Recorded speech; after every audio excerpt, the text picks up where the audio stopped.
Hayagriva Prabhu did tremendous work for Srila Prabhupada, but he wasn't flawless. If you look dispassionately at some of his work, for instance, let's go to the Easy Journey to Other Planets. There's a famous vignette that came out in Harisari Prabhu's Transcendental Diaries, in which the moonshot, the famous moonshot, came up. And Prabhupada told Harisari, you look in my Easy Journey, and you'll find everything about how they didn't go to the moon and all this. So it's a small book. Harisari went, read it a few hours, came back to Prabhupada. Prabhupada, I didn't find anything in there about the moonshot. And Prabhupada said, what? It was in there. Hayagriva was there. And Hayagriva admitted that he took that out because he felt that they would ruin Prabhupada's credibility and this and that. And Prabhupada was furious with him. And he said, oh, I can't trust you.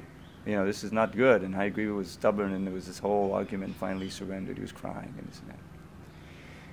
So the fact is that Hayagriva had a real problem with our cosmography.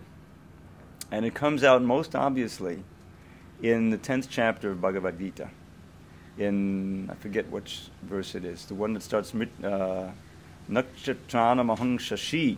This is the line in the 10th chapter, in which Krishna says, of stars, I am the moon. Now, there were two paragraphs in that purport, and Hayagriva completely eliminated the second one. Because in that paragraph, Prabhupada says, therefore, the stars are just like the moon, and they reflect the sun's light. It's hard for us who grew up in the West to accept that, and Hayagriva said, this won't fly, so we just X'd it out. Now, this is the same category of doubt that is evinced by the doubt of the moonshot not having taken place. And I think we can be safe in assuming that Prabhupada would want that paragraph in there. He dictated it, and it reflected his idea about the cosmography, and Jayadvaita Swami, he restored it. And so this is just one example of Hayagriva Prabhu's inadequacy, in some regards, in his editing. It was for a good motive. He wanted Prabhupada's reputation to be protected or whatever, but he went overboard there. And besides that, at that early date, there were so many other problems. The transcribers couldn't hear the Sanskrit. They were garbled. And Hayagriva, not everyone was so, fixed in the philosophy. There were certain obvious things that he didn't understand. And so this is a specious argument that the magic was there. Yes, the magic was there to a certain degree, but there were also problems with it. And that's why, going back to what I said earlier, Jayadvaita Swami was very careful to preserve those parts of Hayagriva's editing that were creative and were good, were very added to Srila Prabhupada's translations, and rendered them accurately. But where he didn't, where there were problems, for instance, in the 18th chapter, for whatever reason, there's a missing translation. I think it's text 18. It repeats text 19. And that was discovered by Jayadvaita Swami. He restored the proper translation. In 934, which is repeated in 1865, the famous Manmana Bhava Mad Bhakto. There's only 3 elements.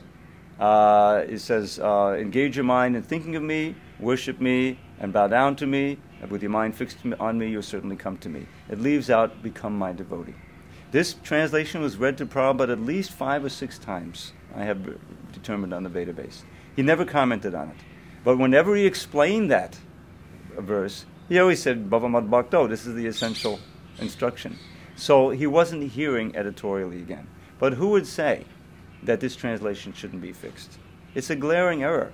And I would say that the authoritativeness or the authority of the book is compromised by these glaring errors, especially in translation. Another one is in 1854, Brahmabhuta Prasanatma.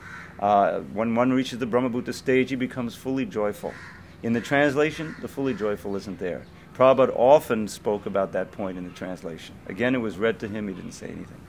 So these lacks, or these failures of editing, needed to be fixed in order to establish the authoritativeness of the Bhagavad Gita and, frankly, Srila Prabhupada's authoritativeness as a scholar, as a Bhagavad Gita scholar. So, yes, Hayagriva did tremendous work. No one doubts that. He was an essential and wonderful devotee of Srila Prabhupada in the early days. But why should we preserve those errors which go to detract from the authoritativeness of the book and the accuracy of the translations and the purports, and in this way cloud Srila Prabhupada's legacy?